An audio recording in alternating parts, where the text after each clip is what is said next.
Welcome back to Factual America, the channel where we dig beneath the headlines and ask, what's the real story behind the news shaping our lives?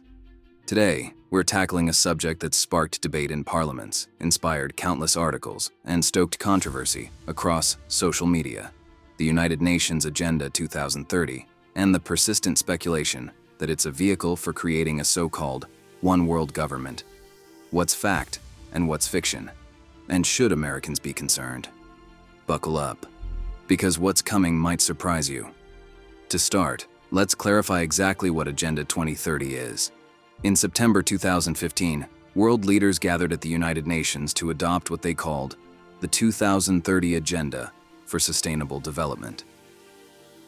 It's a plan that includes 17 ambitious goals, things like ending poverty, securing clean water, fighting inequality, and tackling climate change, all to supposedly make the world better by 2030. On the surface, those goals might sound uncontroversial, even noble. Who wouldn't want to end hunger or ensure clean water for everyone? But, as with many grand international plans, the devil is in the details. And the details have raised red flags for both watchdog groups and concerned citizens around the world. Dig deeper, and you'll find that Agenda 2030 isn't legally binding. Each country is supposed to interpret it according to its own national realities, capacities, and levels of development. Yet, here's the twist. While it claims to respect national sovereignty, the language in the document urges national governments to align their policies closely with UN guidelines. Is this just friendly advice from an international club, or a subtle nudge towards surrendering autonomy? Imagine for a moment, what happens when sovereign nations start modifying laws, not because their people demand it, but because of pressure from global entities with different priorities? Critics argue that, in practice, encouragement from the UN often morphs into soft coercion, with both carrots, like development aid, and sticks, like trade penalties, waiting in the wings for those who refuse to play along.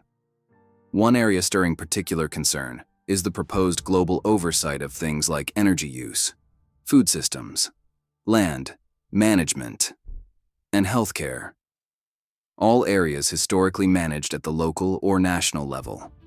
Under Agenda 2030, governments are urged to synchronize environmental regulations, agricultural methods, and resource allocation. Supporters say this is critical for environmental stewardship, but skeptics ask, is this really about protecting the planet, or about consolidating decision-making in the hands of a technocratic elite? Let's talk about data.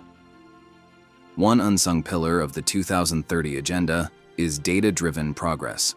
In practice, this means expanding global tracking of everything from carbon emissions to educational outcomes, and even what people say online. That's right. Digital censorship is now openly listed as a tool for sustainable development to curb so-called disinformation and hate speech. Remember, he who controls the data controls the debate. And here's where American viewers might start feeling uneasy. Although US sovereignty is legally paramount, look at what's happened with social media censorship, global banking regulations, and pandemic responses over the past decade. International bodies issue recommendations, but soon, those guidelines become de facto rules, enforced by corporations or adopted as law by compliant bureaucrats, often with little public debate. A perfect example? The recent calls for universal digital ID systems and centralized health databases, ostensibly to help manage future pandemics or allow for equitable access to services. In reality, these systems could give unprecedented power to international or quasi-governmental bodies to decide who gets access to what, and to silence dissent with the flip of a switch. Let's pause and consider where these trends could be headed. Throughout history, centralized power has often led to less freedom, not more. When authority is concentrated far away, in this case, in global institutions rarely subject to democratic scrutiny, it's ordinary people who lose their voice.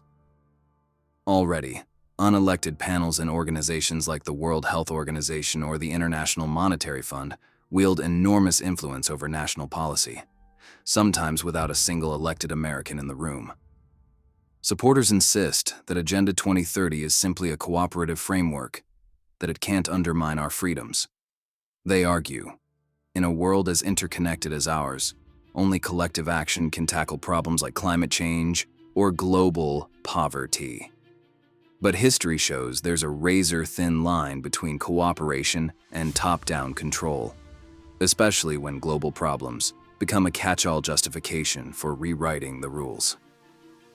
Let's not forget the language itself. Where the 2030 agenda seeks to leave no one behind, critics hear echoes of past utopian projects that rationalized massive social engineering, often with disastrous results. Remember how centralized planning failed in the Soviet Union and other communist experiments. The lesson should be clear. Grand promises of equity often become excuses for stripping away individual rights. Here's another twist. Agenda 2030 doesn't just recommend government action.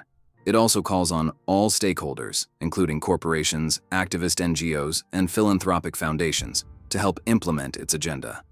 On paper, this might sound inclusive. In reality, it often means that giant transnational corporations and unelected activists gain a seat at the table, while regular voters get left out. Are we witnessing the rise of a new global elite, one not answerable to any nation's constitution? Let's get specific. Consider agriculture, a focus of Goal 2, Zero Hunger.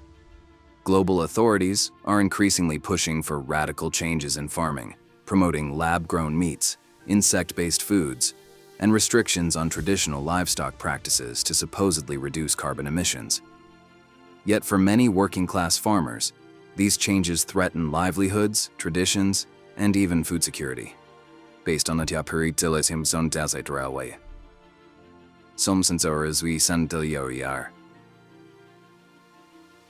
Saiwichas that sometimes isn't fully proven. Or look at Goal 13, the call for urgent action on climate. While few doubt the importance of environmental stewardship, Agenda 2030's language pushes for carbon taxes, emissions quotas, and restrictions on everything from car ownership to home heating. Some nations are already planning to ban gasoline cars and phase out traditional energy sources, at enormous cost to working families with real economic pain. And now for an even deeper twist, follow the money. Many of the world's richest and most powerful foundations, tech giants, and billionaire philanthropists are among the loudest advocates for Agenda 2030. They invest in the technologies and policies being written into UN goals, and stand to benefit from contracts and data controls imposed in the name of sustainable development. Is it about saving the Earth, or about securing global influence? Critics point out that such consolidation of power and wealth has always been antithetical to American values. Our founding fathers warned against entangling alliances, favoring local democracy and individual liberty. When distant bodies accumulate unchecked authority, history tells us that personal freedoms rarely survive. Of course, defenders of Agenda 2030 will repeat that nothing is mandatory, and that nations can always say no. But here's a question. Why, then, have compliance mechanisms been proposed behind the scenes? And why do national governments increasingly suppress dissenting views in the name of protecting the consensus? Once international norms are established, it's all too easy for them to become hard law, by regulation, by treaty, or by stealth. We must also ask, who decides what the world's problems are, and more crucially, what their solutions should be? The risk is clear. When the definition and solution to a problem come from the same unaccountable body, there is little room left for real debate. That's how free societies die, not with a bang, but with a signature on an international framework. Supporters say the world is too interconnected to act alone, but let's consider the alternative. America was founded on the principle that freedom is best protected by limiting the power of government, not expanding it, least of all to unelected world bodies. That's why we have checks and balances, local representation, and the Bill of Rights. Agenda 2030 and schemes for world governance threaten to undermine those hard-won safeguards. Naturally, some watching might find all of this a bit alarmist. After all, cooperation can lead to good things, like eradicating diseases or helping countries in crisis. But as always, the road to lost freedom is paved with good intentions. We must ask, what are the costs and who's really in control? So where does that leave us? Recognizing the difference between voluntary cooperation and compelled conformity is key. Vigilance, honest debate, and transparent government are the only safeguards that preserve liberty in a globalized era. We must not cede the American experiment in self-government to unelected global elites.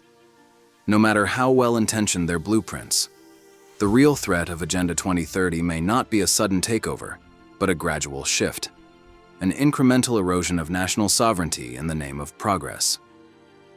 By the time the 2030 deadline arrives, will Americans still have the final say over our future?